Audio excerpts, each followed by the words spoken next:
Welcome. Today is Wednesday, February 18th. The time is now promptly 3 p.m. and we are going to open this council work session. The number one item on our list is a clarification memo to the public comment.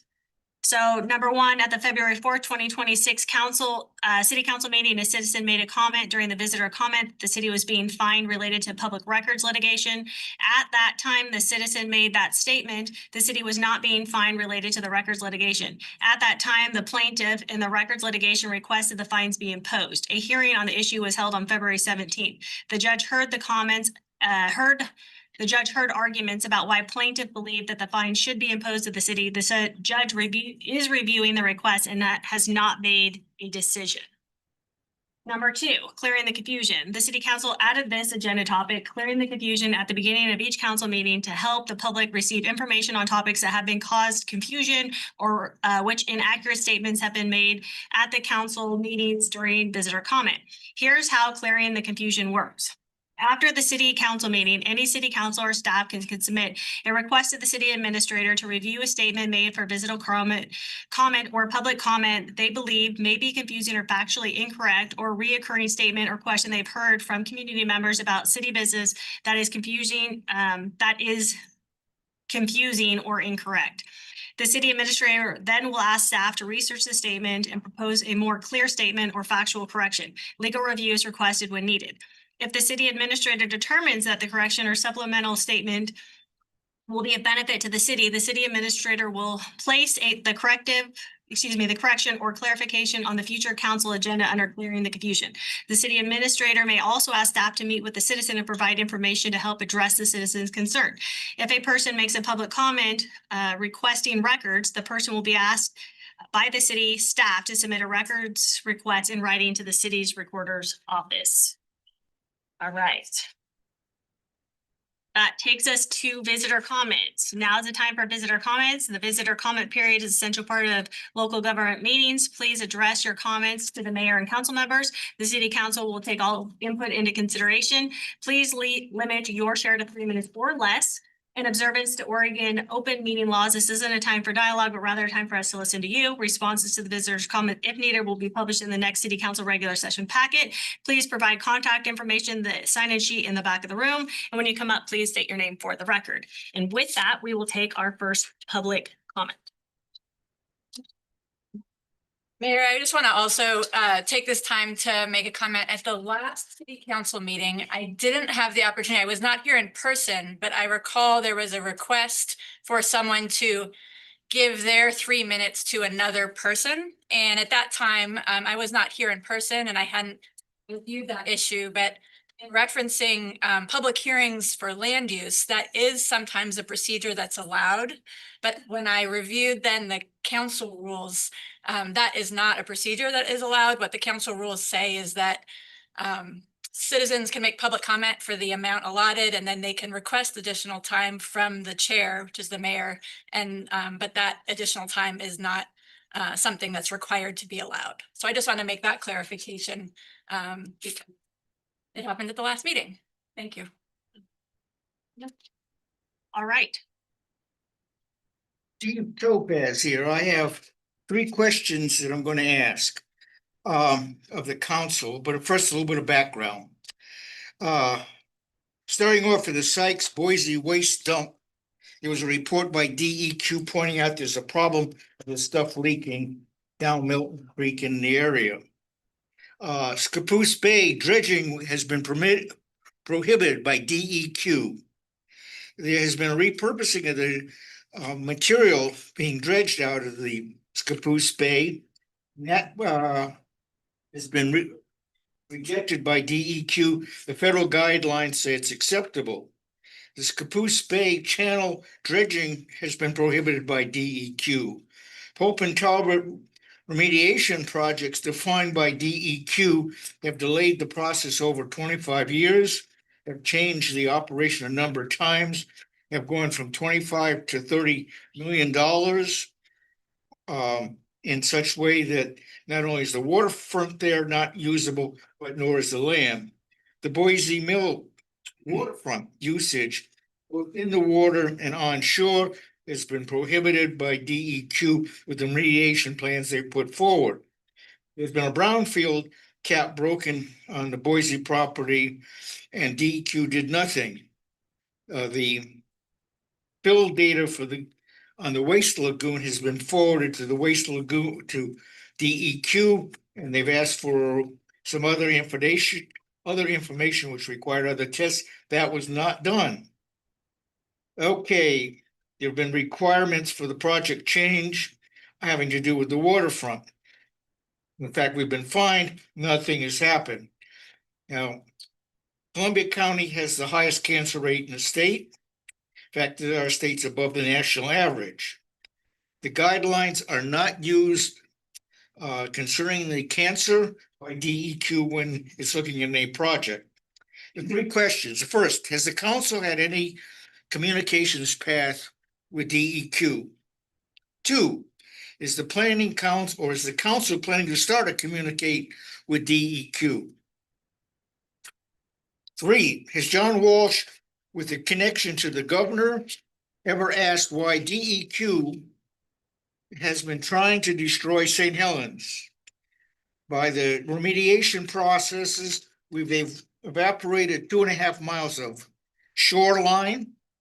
And because of the property and the changing procedures that DEQ is required, the industrial property, this includes the sealing plant, the well, you call it pulp and tab, but I call it the I'll get back to that. The waterfront at the Boise and the lagoon. How come DEQ is trying to eliminate probably one of the most industrial sites along the river and our harbor? Thank you. Steve. Next public comment, please. Okay, Steve.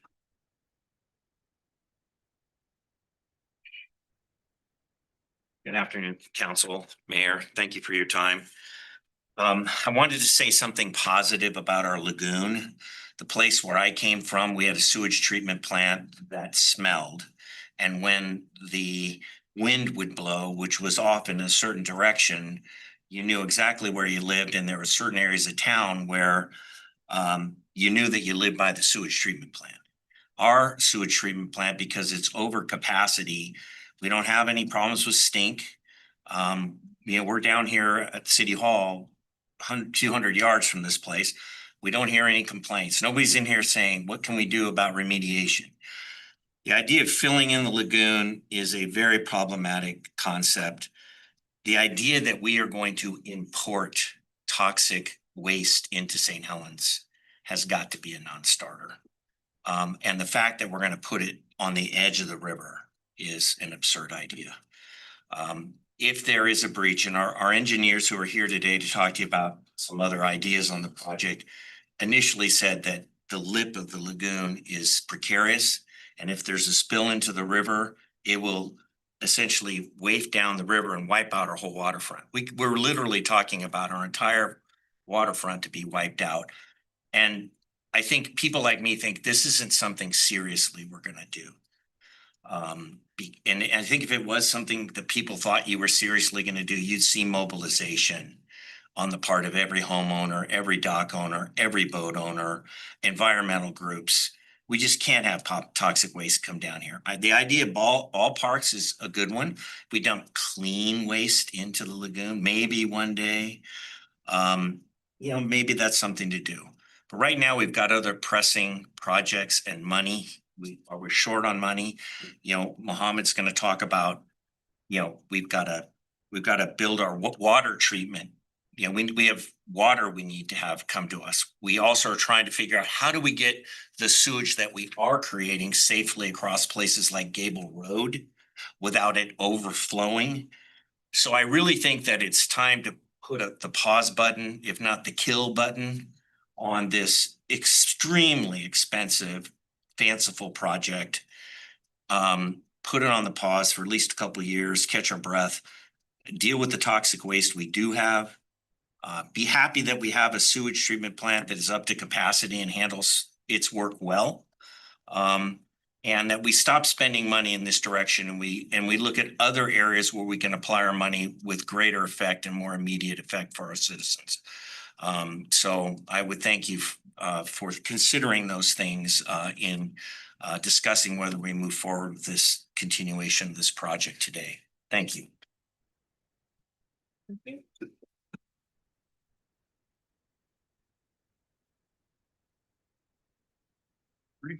Afternoon, my name is Jim Pullman, Mayor, councilors.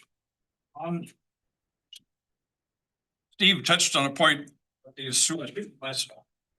I go to Mexico in the winter, and I play on a golf course. And the area that where everybody lives, the processed wastewater is used to water that golf course, and it's beautiful green all the time. So there's some technology out there that's pretty amazing. Today I'd like to speak about ethics and the proposed off-road ordinance. And I'm sorry to have to bring this ethics thing up, but it bugs me. When the mayor is lobbying for 2 new detective positions for the police department, and her husband is on that police department and stands to gain from those positions, it's got to be how can that not be a conflict of interest? How can that be right that the mayor is lobbying to benefit her husband? So I bring that to the council today. I ask, nothing I can do about that. If she wants to continue to do it, she's going to do it. But everybody in this room, our attorney, whoever has the authority to step in front of that, I think we need to do that as a city. That we can't have ethics violations. Also, I'd like to speak about the off-road ordinance.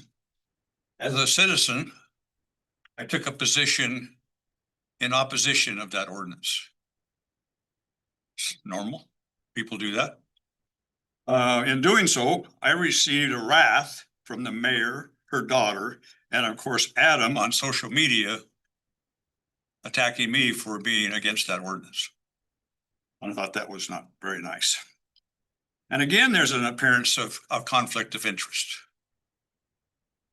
Her daughter and future son-in-law have been sitting in this chair right here lobbying for that ordinance to pass. Isn't it? But it just seems weird that your daughter and everybody would be in favor of something that you're pushing. This thing's been kind of strange in the first place, how it's been pushed to the front. So as a citizen, I ask you to vote against this thing just because it's strange. I read the ordinance. There's going to be a cost to the city in this ordinance. She's shaking her head no. In the ordinance, it says there's going to be signs installed at the crossings for these vehicles. There's going to be signs posted in the city where they can and they can't drive. So those signs have to be bought. And so anyway, there is a cost associated with this ordinance, and we're choosing to not look at that. The city of Rainier, they applied $100 permit. Sorry, Jim, your time's up. Can you try to wrap it up? I'm not gonna. Yes, in Rainier, they have a permit issued by the city. It's $100 per permit, and it lasts for 2 years, and that helps pay for that program. We don't have nothing, and you're going to spend money on this thing, and then the police department's going to spend money chasing these things around, trying to see who's legal, who's not. Thank you. Next public comment. Do we have anybody online? Nobody raised their hand. Okay, that means that we can move on to number 2, which is presentation by Mal Foster Longi for Central Waterfront Project Update. So Seth, Otto, is that right? Is it Otto or Otto? Otto. Otto, Yeah. welcome up here. So Principal Planner. Thank you. And I'm Jem Gokora, Senior Engineer with Mal Foster. It's just to support Seth. You're gonna lead this, John, or? You guys gonna, Yeah, I think they're ready? capable of leading. We're ready. Okay. I will just Thank you for having us. I will say too, in my mind, we had an hour. So I'm doing some quick calculation on how we cut this down to 20 minutes. We want to hear from you. I don't want to eat up the whole 20 minutes, so I'll move quickly. Try to get to the salient points and leave time for discussion. I would just add one preface as we start this notion of the city filling the lagoon with toxic waste has never been a issue on the table. That has not ever been contemplated.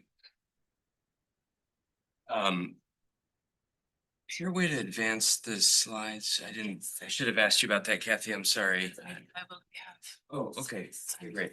I'll- Okay, great. So, Seth, if you need some more time, we can allot a little bit more time for you since there was a miscommunication about how much time you were gonna have to present. I appreciate that. Thank you. What do you think is a reasonable amount of time that you could still cut it down, and give us all the points that you could get through it since you? Well, why don't I see what I can do in 10 minutes here? See what I can do. Okay. Send it Get out. ready. To so Let's rush through. play it by ear, okay? Yeah, okay, that's. Thanks. It is important. Yes. No, I appreciate that. So, it's been about a year since we've been here. Oh, sorry, I didn't. It's been about a year since we were here. Last time we were here, the objective was fairly similar. Provide an update. What have we done? Where are we going? What do we see as the next steps? And we're doing the same today. However, we have different context, different information, different knowledge of the site and complexities. And so we have a different recommendation for where we proceed. So that's what we'll do. Go through the background quickly, bring you up to date on the current status, talk about a revised concept and what we see as next steps. And then, of course, take any questions. Everyone knows this is the lagoon. Again, neighborhood of about 40 acres. You can see the city's wastewater treatment plant is the grayer circle there. Obviously, this is significantly oversized for the demand from the municipal wastewater. Was sized for industrial use, no longer required. It works. It's meeting its permit now, which is great. That wasn't the case when we started the project, but the wastewater treatment plant does meet the DEQ permit currently. But we know that long-term may not be the case. Why are we looking at the lagoon? The city has been re-envisioning its waterfront, its access to the river, assets of the community, and through that process, has realized there are many amenities that would make city life richer for its citizens, and there's an opportunity presented here through creative thinking about this lagoon. This was a kind of North Star idea. What if you reclaim this land for civic and public uses? And it's driven a lot of the creative thinking around how to repurpose, redesign, reconfigure, and reclaim this area. This project started about a decade ago. You can go next. And at that time, there were kind of a convergence of factors that led to thinking this was a good idea. So again, when I say compatibility with current and future investments, that's the money that's being spent on bringing infrastructure and investment and public-private partnerships down to the waterfront, making sure that it's an attractive place for a hotel, for mixed uses on the waterfront. Point was made that the lagoon doesn't smell awful. I think that's mostly true most of the time, but it also is not exactly the most attractive amenity right next to a redeveloped waterfront. The wastewater treatment plant will need to be upgraded. That's not a if, it's a when. When it's less certain, but it's aging technology. It is meeting its permit requirements currently, but that may not always be the case, and those requirements are subject to change, typically in the direction of getting. The focus on environmental resilience is important value for the city, making sure that there's clean water, that the waterfront is clean, that the air is clean in the area. And so ensuring that material that's currently in an industrial lagoon is contained safely. So we've been conducting studies to evaluate the safety of the berm, safety of the underlying material containing that, and the potential for it to contain more material should that makes sense. And then the timing of a significant Superfund cleanup in the neighborhood. There's a lot of material that will be coming out of the Portland Harbor. Some of it's very toxic and needs to go to a regulated landfill. And those exist. There's one in Hillsborough, there's one in Arlington, there's another one in Roosevelt, Washington. And that's where that material, when it's dredged out, goes. There's a lot of other material that comes out too. And it cannot be put back into the river. It needs to be put somewhere. And an upland storage facility is a great opportunity for the liable parties in the Portland Harbor to have a safe place to put it, if it's designed properly, right? That's critical. It's not material that would be defined as toxic or hazardous. It just is not clean fill as DEQ qualifies it. So it needs to go somewhere where it's contained. It's important because the cost of transporting and storing that material will generate significant fees. So whoever has the facility available to receive it stands to gain financially. And that was the thinking. Significant investments for municipal infrastructure are expensive, and finding a way to pay for it seemed like a great alignment of objectives. So a decade ago, worked with the city council to define visions and objectives for this project. At the time, this was their statement. The city's the stated goal of redeveloping its waterfront to provide more public access and amenities, to create economic opportunities, and to do so with the least amount of fiscal impact on the city's financial resources. And that's been the guiding principle of this project all along. And it's guided the decision-making that's to where we are today and the changes that were. Great reminder of the timeline. The Riverfront Master Plan was completed in 2015. In 2016 was the first sort of critical thinking about a potential project to fill the lagoon and create usable land there.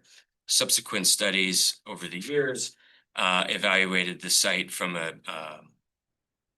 layout, from a sort of capacity standpoint, what a conceptual design would look like, understanding the permitting requirements, and then really drilling into the environmental constraints to test the feasibility.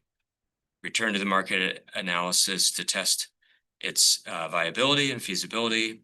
At that time, it still showed that it had positive net present value. And then in 2015, completed an evaluation of the wastewater treatment plant and its future projected needs and design constraints. And that's what we'll report on today because that's new.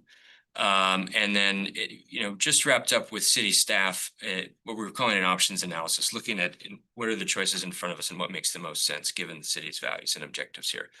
I want to point out, I think it's important for the record, some significant studies here have been conducted. Not a small amount of money has been spent. As far as I know, it's all come from state grants. So it's important to clarify the city of St. Helens, other than having staff involvement, has not been on the hook for this project. So I think it's an important consideration when we talk about how the city is using its money. It's been very smart about leveraging available state and federal funding for this.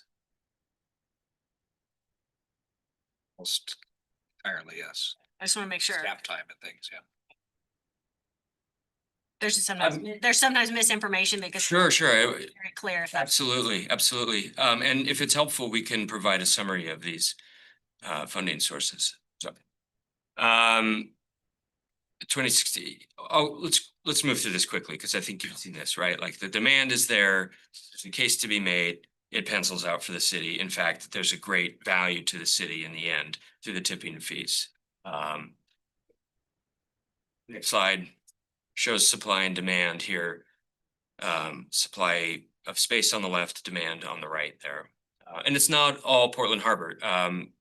The lower Willamette is due for significant dredging. That material needs to go somewhere. Local cleanup projects, again, they generated a significant amount of material as they're trying to get to the hazardous material, and that byproduct needs a place to go as well. So site characterization, next slide, could improve the concept generally. There's the ability, should you fill it up to a certain level, to create a confined disposal facility or a upland landfill facility in the former lagoon. starting in 2023, did a deeper dive into the environmental conditions and identified 3 significant constraints, each one of them potentially a fatal flaw for the project. All of them having design mitigation options, but each of them its own significant potential problem for the concept. First one being depth of bedrock. We didn't know what was under the lagoon until we started drilling. And what we found is that there's very significant differences in the depth to the bedrock, depending on where you are in the lagoon. As you know, St. Helens is built on a basalt outcropping. It's also next to a river, and that river's moved over time, and it's left channels. And so some of those channels, if you go to the next slide, this illustrates it. You can see on this diagram, half of the lagoon is above what was formerly the location of, we think, the Columbia River hundreds of thousands of years ago. It's been filled in with silt. So it's the depth to bedrock at that point is so deep that foundations would be significantly expensive in order to place. So it's changed our design considerations. Go back one, please, Kathy. Liquefaction, of course, that silty material, it jiggles in any kind of seismic event, right? So a significant earthquake presents a big risk. That's still there. I mean, that's there now, right? That berm is built on that material, and it is an issue to measure and think about long-term for the city. And then the liner, there's a liner underneath the lagoon. Given the height of groundwater and the level of the river, it is susceptible to floating. The water picks it up and floats it, which is not good when you're containing material that needs to be contained. So again, could be a fatal problem. There are design solutions. Design solutions have costs. And so moving forward, we, next slide, started to evaluate them and revised our concept. So we defined 3 cells, A, B, and C.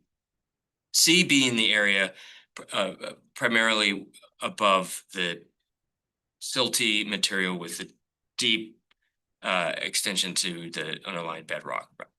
Off the table. It's not built there. It's not feasible. It doesn't make sense. Could be other uses, could be part of an expanded wastewater treatment plant potentially, depending on the technology. Partway through this as well, a basis of design changed, and whereas we had previously assumed that the wastewater treatment plant could be relocated to another site, cost considerations, availability of land, removed that option. So the wastewater treatment plant became something that needed to stay on site. It's an important consideration, obviously, because it takes up a significant amount of land, and then you have to accommodate it. It reduces the amount of fill you can potentially get on the site. So we're left with areas A and B for potential fill, contained cells. That reduces the amount of fill, reduces the potential for fees generated if it's a fee generating material that comes in.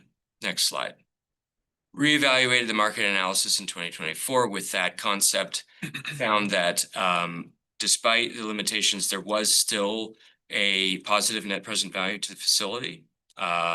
It did still present the opportunity for the city to make money on a constructed facility, even despite the assumed cost at the time of a new wastewater treatment plant. But we needed to test some of those assumptions. And so next slide, in 2025, we moved forward with the wastewater treatment impact analysis, again, understanding what a new, I wouldn't say state of the art, but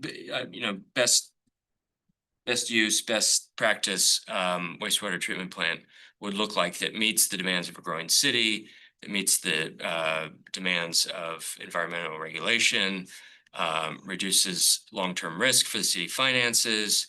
Yeah, I'll hand it off in here. Thank you. A little bit breathing room here. So yeah, so in 2025, with city's request, we contracted with Consor consultant to look into the wastewater treatment plant modification analysis assessment, and just the first thing, starting with baseline condition priorities, we started with first and foremost public safety, as the wastewater treatment plant is a critical infrastructure. It is non-negotiable that protecting public health in Columbia River is non-negotiable. And then we come up with risk minimization as our, second priority, just due to the aging infrastructure and upcoming regulatory changes, which are listed on the remaining bullets there. But yeah, we identify the aging infrastructure as being a risk, as since the wastewater treatment plant is operating and meeting the permit limits, it's, again, some of the infrastructures come into their requiring replacement in short amount of time. As well as we looked into regulatory changes, we want to make sure that any modification to the wastewater treatment plant account for these upcoming regulatory, adjustments, permit limit reductions. And it's not a question of if, it's at this point, it's a question of when, like Seth mentioned earlier. So we want to make sure that the city is positioned to be in a role that could adapt, not react to any other changes that are expected. With these priorities, our consultant put together the evaluation criteria below, starting from looked into life cycle cost and system performance from process flexibility, just to accommodate, varying seasonal flows or change in industrial flows, ease of operation, to consider, the training associated with it, staff availability, and then we also looked into footprint and scalability to compare number of technologies, if you will. So they identified 3 different technologies: intensified activated sludge. And I do want to highlight also that this presentation is more in very high level, and we just don't want to get into too much technical, as this process is still ongoing, and just want to provide a little bit of preliminary results or information that still going, the process is still ongoing. So I believe the consultant will be completing their analysis in a month or month and a half time. And then at that time, we could just present final, findings. But again, there are 3 technologies identified: intensified activated sludge, sequential batch reactors, and the membrane bioreactors are 3 alternatives that were evaluated based on the criteria set listed there. Next slide, please. And on this figure, we're just representing the recommended technology, which is the intensified activated sludge, because it scored higher overall, and just it also including the net present value. As you can see, it's located in the cell A, which is that top, just adjacent to the existing wastewater treatment plant. Wastewater treatment plant lagoon, called primary lagoon, would be set for some additional storage needs. So it will be part of a, again, the revised system here, opening space for riverfront improvements in area A and area B. Just wanted to show just kind of conceptual where a new technology will be cited. Next slide, please. So if we could go back, I just want to point out what is obvious is that this new technology requires vertical structures. So these are clarifying ponds, these are filtration tanks and systems that would need to be placed on solid ground. So this assumes the ability to reconstruct this facility at the current location assumes some level of fill has been placed to bring it up to a level where you can actually place structures on it. What that looks like, that's where we're starting to pivot here. So next slide. The project challenges that remain in front of us. The wastewater treatment plant upgrade is the facility that is recommended by the specialist is bigger than what we we're assuming in footprint and in infrastructure. It's also costlier.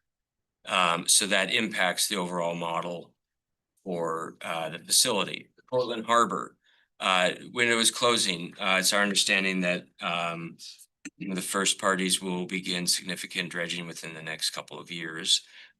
Timing to get a facility in place is getting very urgent, and there are alternatives. You may be tracking some of them in the region that are vying to be ready in time.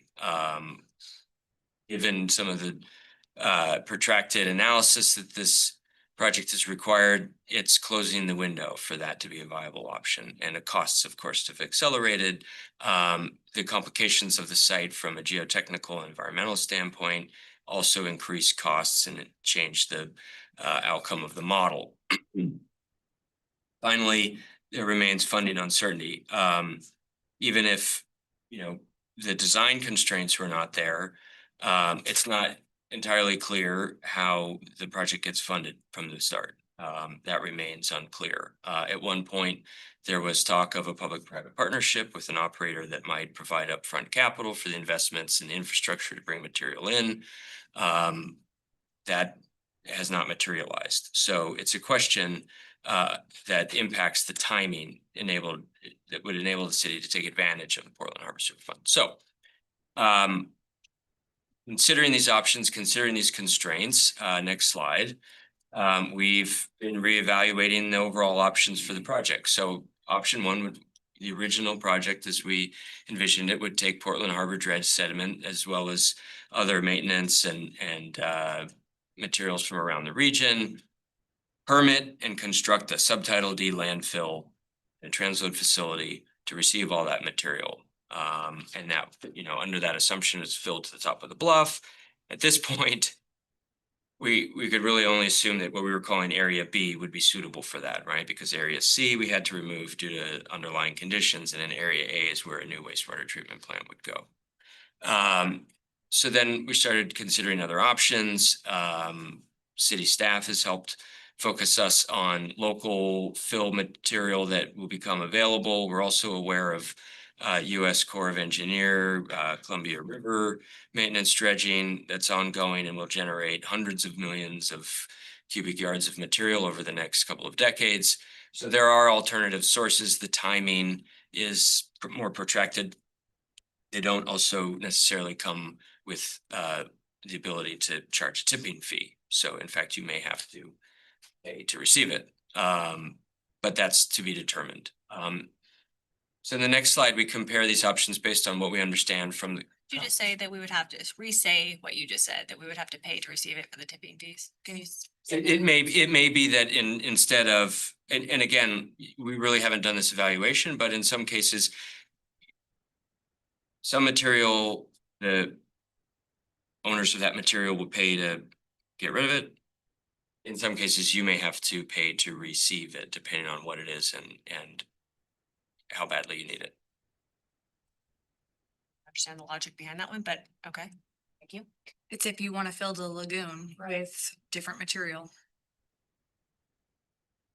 So it changes the outcome. It changes the underlying assumption and net present value for the project significantly. We've reduced the area of fill that's realistic. We've potentially eliminated a revenue generating source.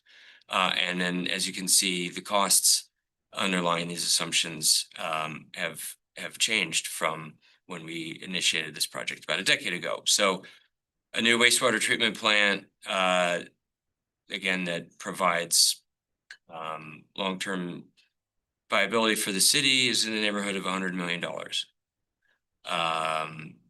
The design and permitting of a lagoon, of a facility that could accept material in the neighborhood of $5 million. If there were a transload facility, this is again something that would have one like on a dock in the river, receive material, convey it up to the lagoon somehow. Other significant costs include the facility construction itself. So managing the cells, constructing them to a standard that's safe and contains the material, annual operations and maintenance, And then even assuming a higher tipping fee for materials coming from, say, the Portland Harbor, it's still now a negative net present value. So the project started out looking like something that might generate revenue. Now looks like something that will require investment.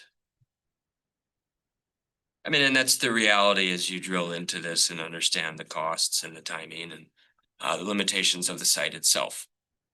So looking at option 2, which is starting to feel like the more viable of the two, to set the city up to be prepared for eventual new wastewater treatment plant. It would assume about 500,000 cubic yards of material to fill to the top of the berm in areas A, B, and C. Shorter term, in terms of phasing, would fill area A. Closed containment cell, fill area A. Construct a new wastewater treatment plant. Ultimately, and timing uncertain, could fill areas B and C. And C is back on the table because this material shouldn't require formal containment in the same way that the regulated material would in a landfill facility. Also, we're talking about much less material at this point, just to fill to the top of the berm, not to the top of the bank. Just to picture this quickly, next slide, we have kind of a visualization here. So conceivably, area A filled, new wastewater treatment plant, areas B and C filled to the level of the berm. And the reuse of that, probably not suitable for vertical construction of a physical structure, but ball fields, frisbee golf, things like that, amenities on top of that long term.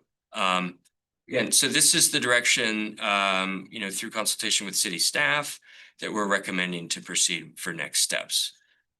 Again, underlying here is the understanding that the wastewater treatment plant, while it's working now, does have a limited lifespan, and the city should start planning for how it will adapt and accommodate a new facility. So our next steps that we're recommending here would be development to prepare an implementation plan to proceed in that direction. What are the next steps in design, permitting, identifying funding sources available, and identifying kind of key milestones and steps that need to be taken procedurally in order to position the city for this new facility. And then potentially initiate design and permitting of that facility so that the city is in a position to receive local fill as it becomes available and as it meets the standards of the city.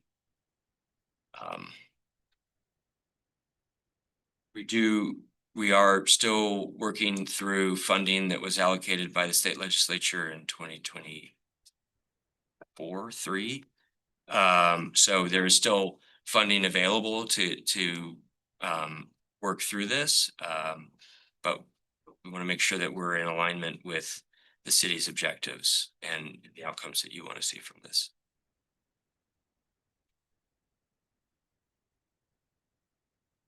That's the extent of our presentation. You did well in the time, right? Appreciate it. Information. Counselor Sundin, do you have any questions? Comments? No. Council President Chilton, you've been on the council the longest, been living through this the longest. Yeah, I didn't see it ending like this, but I personally think it just is not in the cards for the city of St. Helens right now. And so I wouldn't want to waste any more time, anyone else's time or funds on it, my personal opinion. We have a lot on our plate as a city, and I think it doesn't sound good, and we've kind of missed the window for opportunity for the city. So I just don't know if it's something we want to keep focusing on. Counselor Howard? You came in kind of. Came in late, but I did read it before. And I think, it's gone from one scenario to another. This is something was cooked up 15 years ago and we're not 15 years later, things are different. I think it just needs to put it on hold for now. Wastewater treatment plant's working. We don't have the funds to remodel it. So I would like to see it just put it on the back burner at the moment. Like Jessica said, we've got bigger issues to take care of. And that's where I believe it should go. Councilor Gunderson? We've got a lot of debt, data, which is great. So, I mean, that's there, done. And decision to do anything else, I think we're. Well, I have a couple quick questions. And Mohammed, you might be the person to answer this if you're willing. The wastewater treatment, what is the predicted lifespan that we're looking at for strategic planning on that? What are we expecting for the life expectancy of it? Existing one? There's Aaron.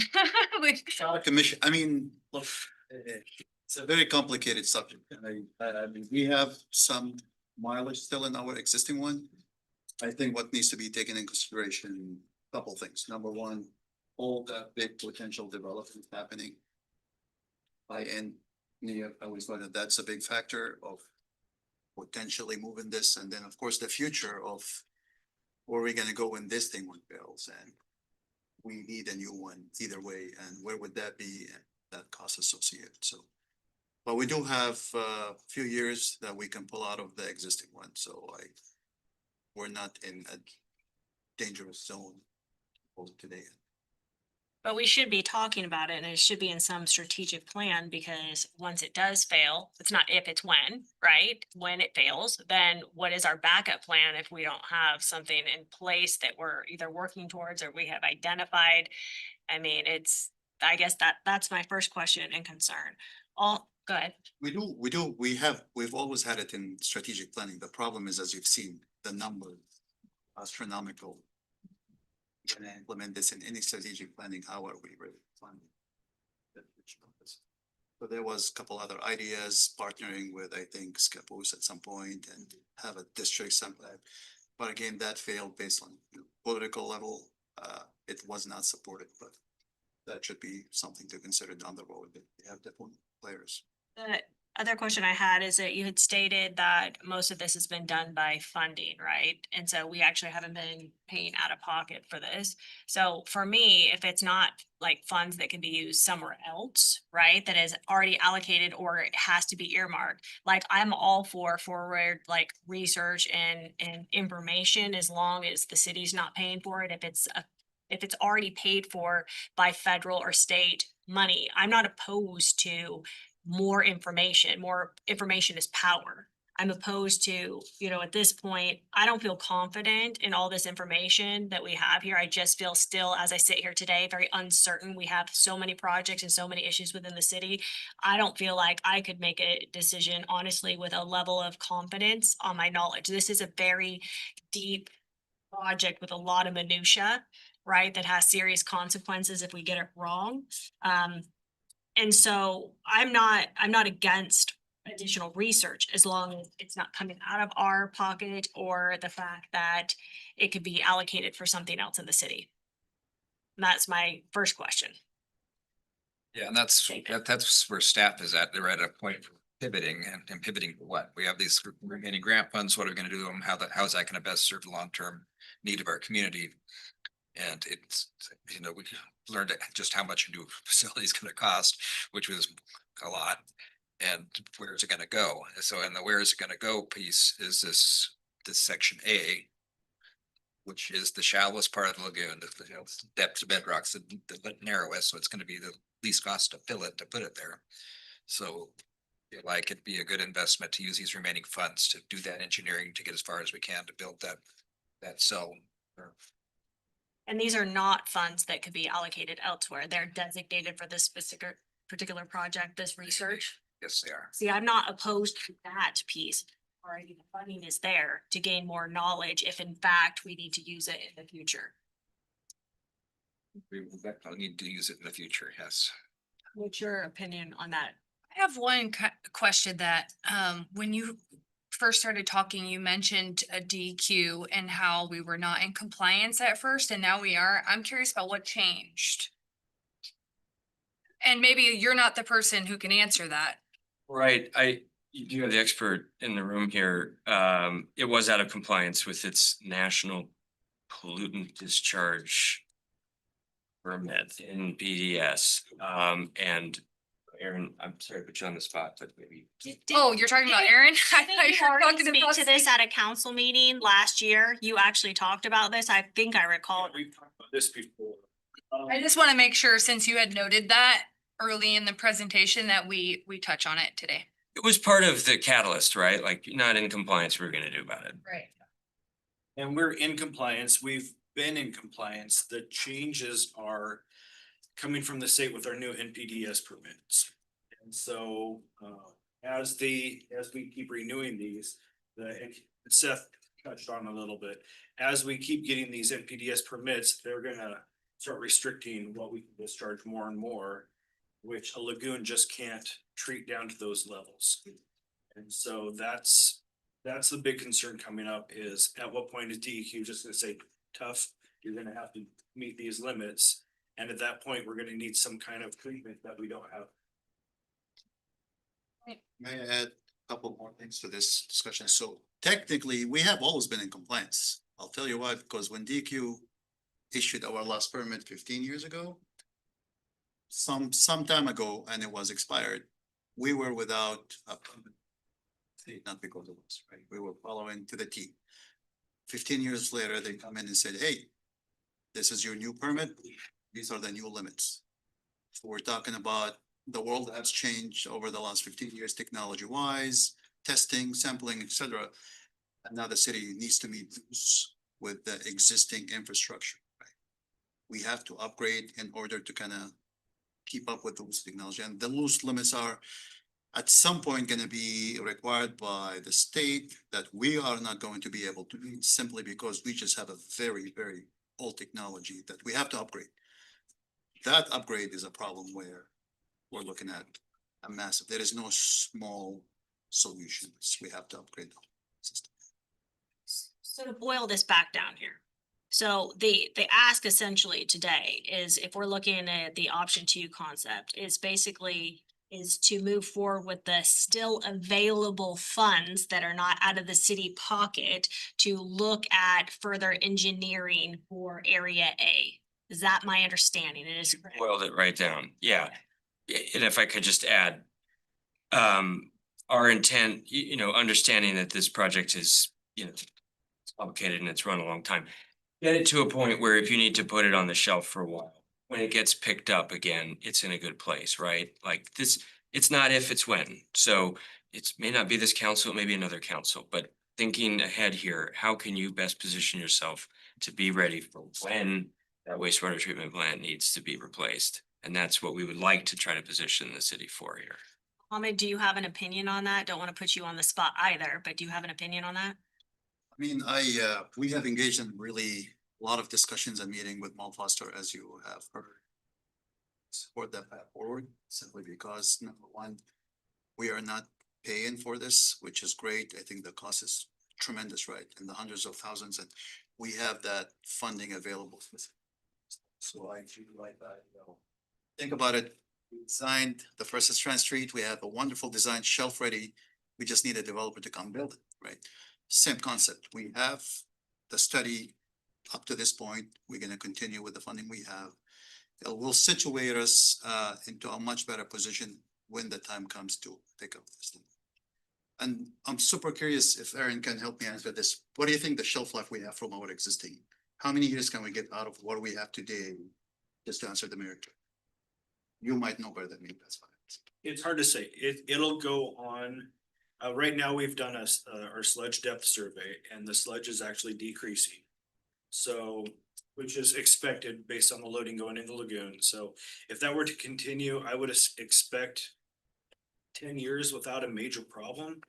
However, we've been limping it along long enough where we're gonna have to start putting money back into it to getting all the equipment back up and running the way it should be. We've been running on this notion that this is gonna be happening sooner rather than later. So if we're putting it off, the costs are gonna go up in the near future just to get it back to where we need to be, especially with a new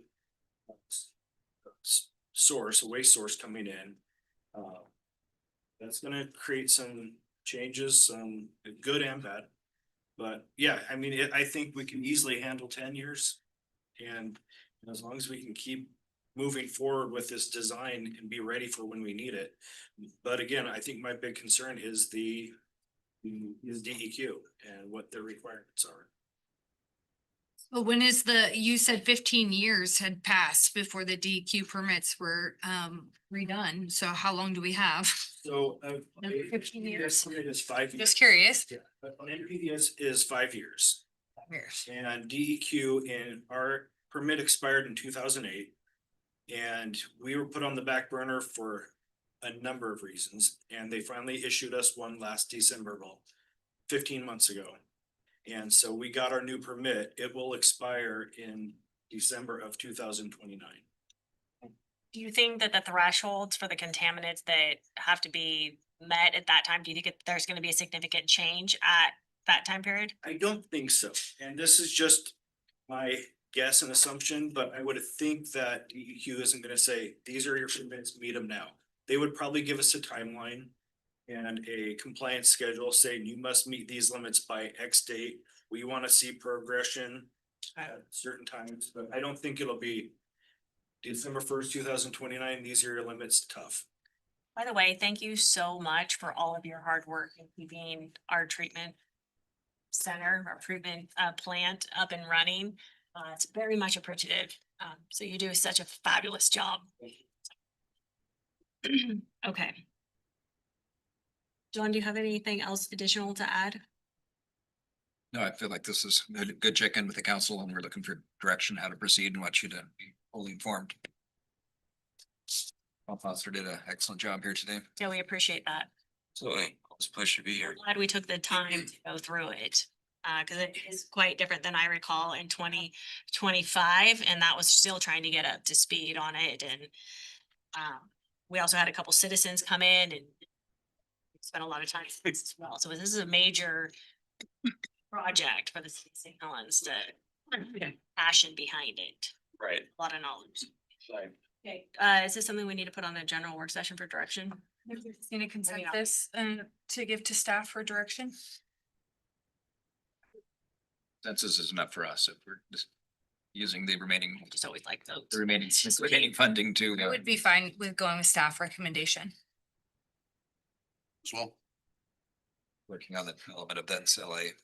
I just want to make sure it's not coming out of the city's pocket. That's what as long as it's from money that has already been allocated to this specifically from a federal or state level that we're going to utilize, I'm good with that. Anything other than that, then I have a concern. Not important. Okay. So I think, Counselor Sunny, you got a consensus? Council President, I think you already said yes. Counselor Hubbard? I'll go with that. Okay. Counselor Gunderson? Yep. I got the consensus. We all, the consensus is move forward with the engineering aspect that you guys are looking at as long as it's funded by the dollars that we're allocating. It's not us. Fair enough? Thank you so much for the presentation. Absolutely. Yeah, no, thank you. Thanks for the time.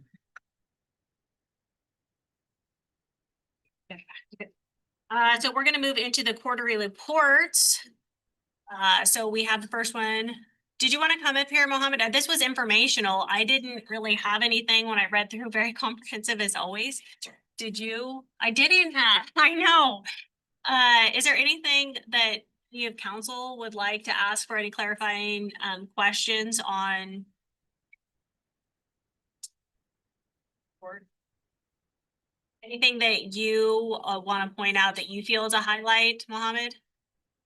No, it's been a very busy couple months. We continue to face some challenges, but we are on it and we are here to serve the citizens and the community.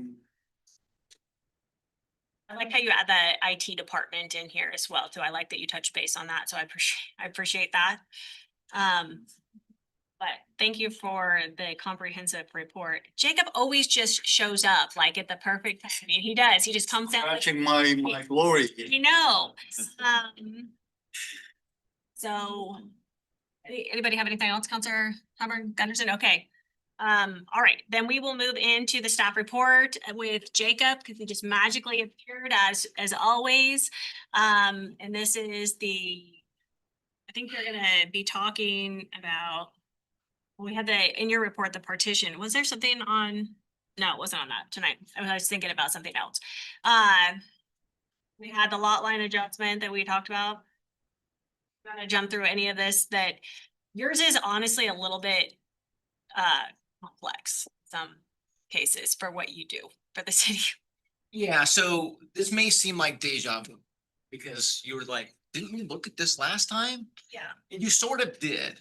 Okay, So in a partition, when we talk about right-of-way dedication, when we talk about a partition or subdivision, that dedication can be achieved via the plat. So last time, it was authorization of the mayor's signature of the plat. Now, in this case, it's combined lot line adjustment and partition plat. And it turns out that the portion of the property associated with the lot line adjustment cannot be dedicated via the plat. So the other way that we can dedicate right-of-way is via a dedication deed. So last time it was authorization of signature of the mayor's signature of the plat. This time it's the authorization of the lot line adjustment deed. We didn't have that before. So basically it's the other half. It's a slightly different instrument. We didn't catch it before, but this time we are. So this is an item for your agenda tonight. Again, I'm here so you are aware of it, so you're not scratching your head rather than you're, oh, we know exactly what this is to make the appropriate decision.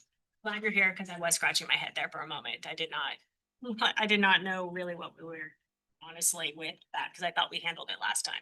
Yeah, so it's kind of complicated because there's two things happening at the same time. Both have a different path to achieve it. We've only achieved one of those. The second one is before you tonight. Okay. Understood. Does anybody have any questions? For Jacob? Okay. Thank you. Thank you for your appearance. All right, so that moves us into skipping ahead here. Through discuss council role taking position on ballot measures. This was brought up by me, I believe at the last council meeting. And it was just for discussion for the council if we wanted to do some type of resolution or something of the sort that basically removes us from taking a position on certain ballot measures that are outside of the city. So like we had 911 come in and, you know, that happens from time to time that somebody wants to have the city council endorse on to some type of ballot measure. It was my personal opinion. I didn't think that we should be putting ourselves in that situation. You're always going to be on the wrong side of the fence. I thought that it was more prudent to allow somebody that was actually an organization or entity that was putting something on the ballot to be able to come in and educate the citizens through this as a vehicle, like the presentation we had, or somebody that was going to be opposing it on the ballot to be able to give a presentation for a counter argument. But it's just for the conversation for city council, if in fact that's something we're interested in looking at going forward.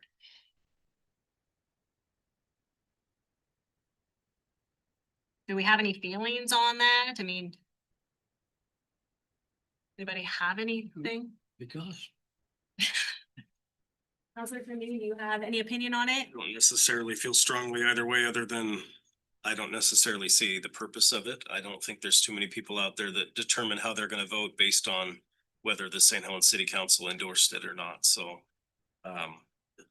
Just don't know that I see the purpose of us making a decision either way. Resolution on it or something of the sort? Okay. Is it appropriate for a city council to be taking a political stance on ballot measures outside of the city? is that something that is appropriate for city council to do as we're representing the rest of the citizens? So I saw this on the agenda and I did take a poll of other cities and city attorneys and to hear what, how they have handled this issue. And in general, how they have handled it is one, if an item or a ballot measure, information about a ballot measure is going to be put on an agenda, it would only be presented by the elected official that represents the public body that voted in favor of that ballot measure. Staff are not allowed to advocate for or against a ballot measure. Under state law, public funds are not allowed to be spent politically in that way. Staff could be present at the presentation. Staff of that public body could be present at the public meeting to give information, but only the elected official would be advocating and asking the city for its endorsement. So that's one, is that if an informational item was going to be put on the agenda, it could be presented informationally by staff, but only advocacy would be by the elected official of that board.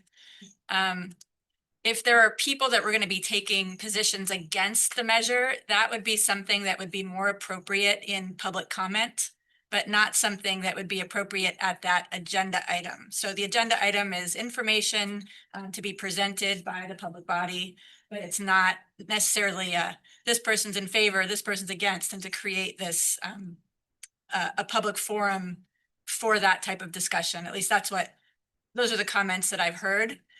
That's not to be said that a city council or a city or a public agency could have a public forum for that specific purpose and have people talking in favor or against it. But as far as what's typical at a city council meeting, there could be something on the agenda that's informational about a ballot measure. And that the public body voted in favor of putting that ballot measure to be voted on at the next election. So that was kind of the information. And then as far as whether, I didn't find any information that a city had taken a position about limiting their body from taking a position on a ballot measure. I didn't hear that was ever done. It was more done on a case-by-case basis. If there was information or advocacy presented, then the city council on a case-by-case basis would determine whether or not they wanted to take a position or not. Okay. So if we want to table it for now, we can. It just came up on when we had the presentation and that was something like I said, you're always on the wrong side of the fence of something. So I would table it. okay, we'll table it for now for further discussion. If we want to bring it back up, we can. Then discussion. Just real quick, I was gonna say, I don't know if I like the idea of having any kind of formal resolution limiting ourselves because something might come up in the future that we really do feel strongly about and want to support. So it would be nice to have the option. Fair enough. At least we do have clarification on who actually can present at like council meetings, if that were the case. So I think that that's a positive that has come out of this so that we're mindful of that. And then we have item number 6, which was a discussion regarding roles and responsibilities of council members. This was again, just more about what the roles and responsibilities in relation to being a liaison. And right, my opinion would be if we could and we could get a consensus is that I haven't had enough time to do research on this, that maybe we could table this to maybe the second meeting in March. Just because I don't know if it's worth having a dialogue about it today. Got just, it's been busy, so. Is everybody okay with that? Maybe we just table it and have the next council meeting?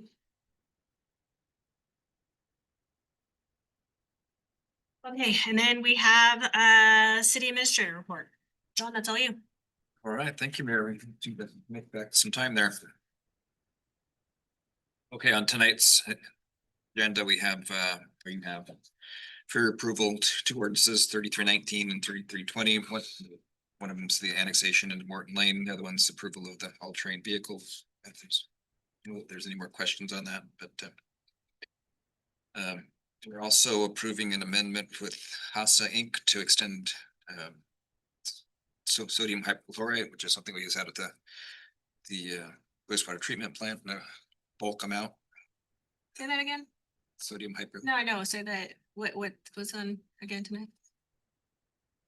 as far as the ordinance, No, what you just said, what you just say again?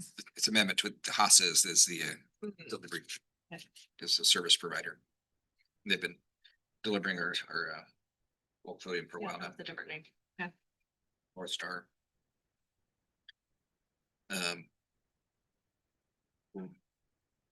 Ratify the ASME collective bargaining agreement. We'll talk about that in executive session, and you'll have the opportunity to vote on that tonight. And there's the First Amendment to Keller Associates, which is the reservoir sighting study. There's it's a time extension for 1 year.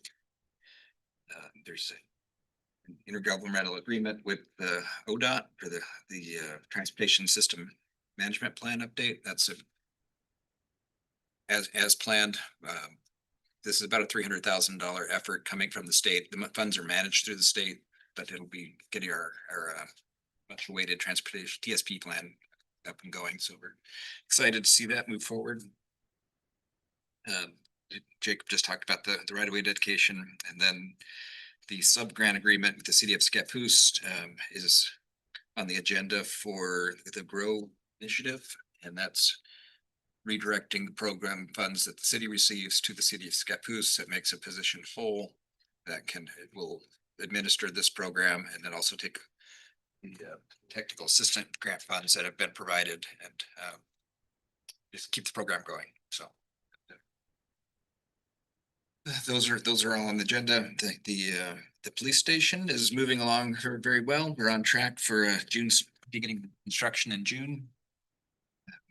We have a meeting in this room tomorrow to talk about the finishes and colors and touches and things. We didn't get the solar grant for the carports to build carports with the solar roofs on them, but we are having a debrief with the grantor and hope to come back and to get it next year. It's not going to be included with the initial phase unless we get the grant soon. So we're going to keep trying at it. Hopefully third time's a charm. Project sign, I sent that out yesterday. That is looking well. And we're talking about a 12-month build, so it should start in June and finish in It's June. quicker than I thought it was gonna be, so that's Yeah. pretty much of an expedited schedule. Yeah. So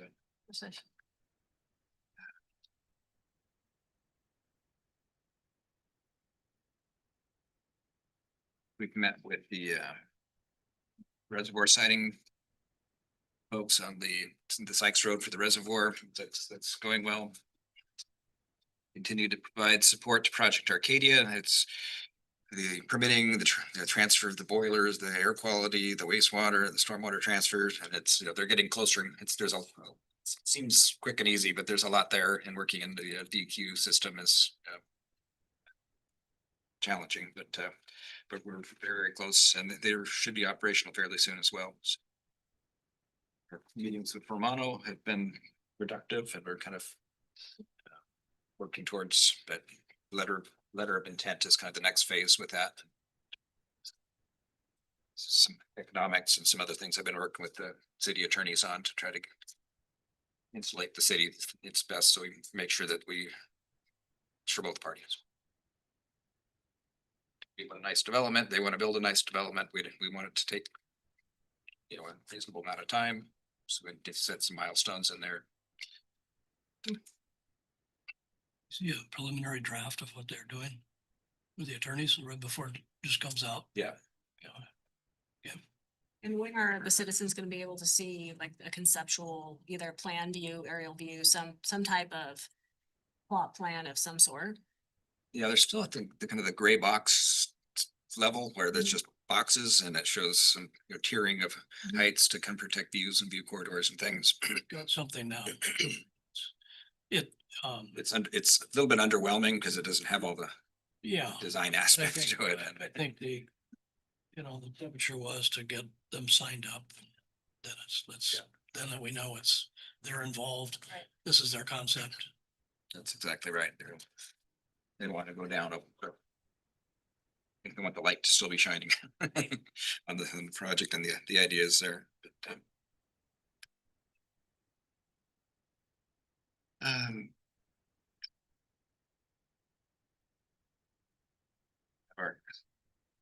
February 25th, we have our ballot measure, the second reading for the opportunity for the public to give feedback on the fees to balance our budget. I think, John, not to derail on that, but I think there's some confusion on why we had to do the first, not to get into any type of budget, but just in general, the time is of the essence, because the question came up, like, why is this just not going in front of the budget committee? We don't have time. We literally have a short period of time to get this on the ballot. That's why we have the first meeting, and then there was a time period in between. So the 25th is essentially the last date, correct, that we have, so it can get on the ballot. That's correct. There is a time limit on when the city can approve a ballot measure to be referred to the ballot, then to be voted on by the citizens for a citywide election. We did begin the last year's first budget committee meeting with the proposal to have a fee. Was discussed and Right. not. I just not- meant in not considered. general now, it's like, time is of the essence if we're going to put it on for May is what I'm trying to get at. You can't wait till April to vote on it or Yeah, for us to. there's timelines to Right. have things in effect, yes. On the 5th, I went to the city county dinner in Clasconia. The representative from Next Energy was there talking about that project, and they've been 8 years into that project and it's looking more promising than ever. And that would be just a tremendous project financially for the county, as far as their projections are $13 million a year in revenue to the county, which that would it's tremendous. But that was good, and I was glad to have some St. Helens represented there. Councilor Gunderson and Chief Smythe met to talk about operational needs of the fire district and the city's buildings. You know, present, we have the operation joint maintenance agreement building up there. The CCOM center that we have in our fire station and the police station kind of share a lot of strange boundary lines that don't really make a lot of sense. And there's a collective desire to figure that all out. And they're going to make a proposal. We'll be seeing that sometime soon. Then to the Parks Commission, we've been having these continually every other week. Columbia County coalitions are calling it, meeting about economic development with the port, PUD, and cities, and it's going really well. It's mostly about reprogramming, refinding homes for what Columbia Economic Team is working on. So this tonight is one big step as part of that. And at the Colpack meeting, Treadway, talking about our May Day and 13 nights and Independence Day, the 250. What are the financials from? There's, that was just talking, Gloria and I were just talking about this afternoon. Can you follow up with them so we know that we can expect that? Because I kind of thought that was already going to be presented to us and I would like to see what that is.